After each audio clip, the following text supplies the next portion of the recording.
Bonjour, une petite réflexion sur les parachiotes que nous allons lire ce Shabbat. En effet, 2 parachiotes seront lus et un deuxième Sefer Torah sera sorti pour lire une autre parashat HaChodesh. En tout, donc, 3 portions différentes de Torah. L'expression extrêmement récurrente dans les parachiotes de Vayakel et de Pekoudé est Chochmat Lev, Hacham Lev. On parle de sagesse et on parle de cœur.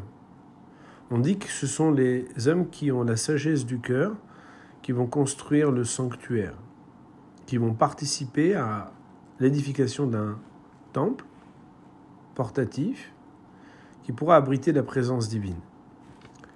Quand on parle de Chochma, on parle de sagesse, on pense au cerveau, à l'intellect.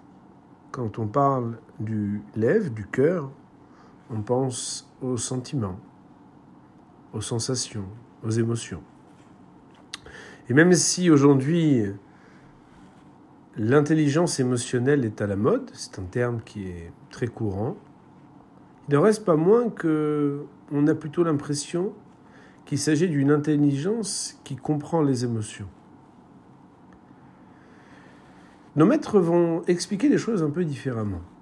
Et d'ailleurs, pour illustrer ce que je voudrais expliquer, je raconterai que lorsque notre fils avait eu 3 ans, mon Rav avait prononcé une bénédiction et lui avait dit « Shielecha arbe sechel velev tov » que tu aies beaucoup d'intelligence et un bon cœur.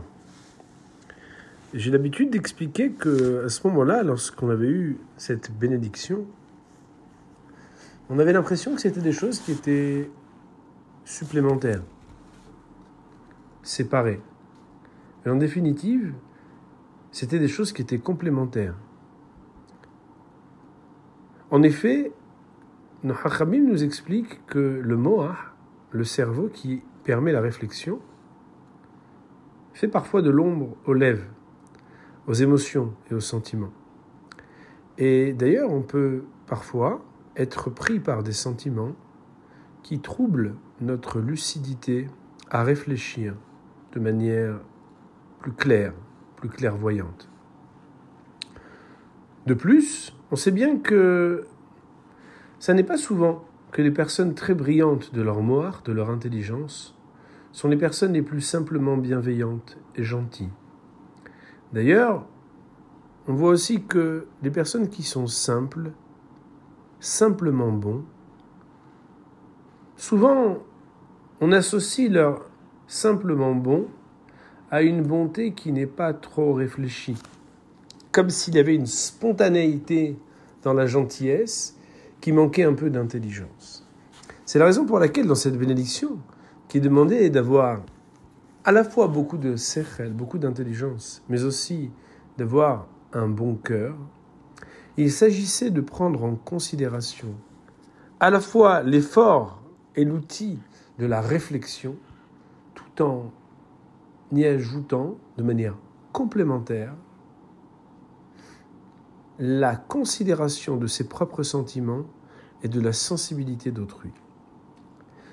La trace de la présence d'Hachem, de Dieu dans ce monde, exige que l'on réfléchisse de notre intelligence et que l'on considère et tenions compte des sentiments et de la sensibilité.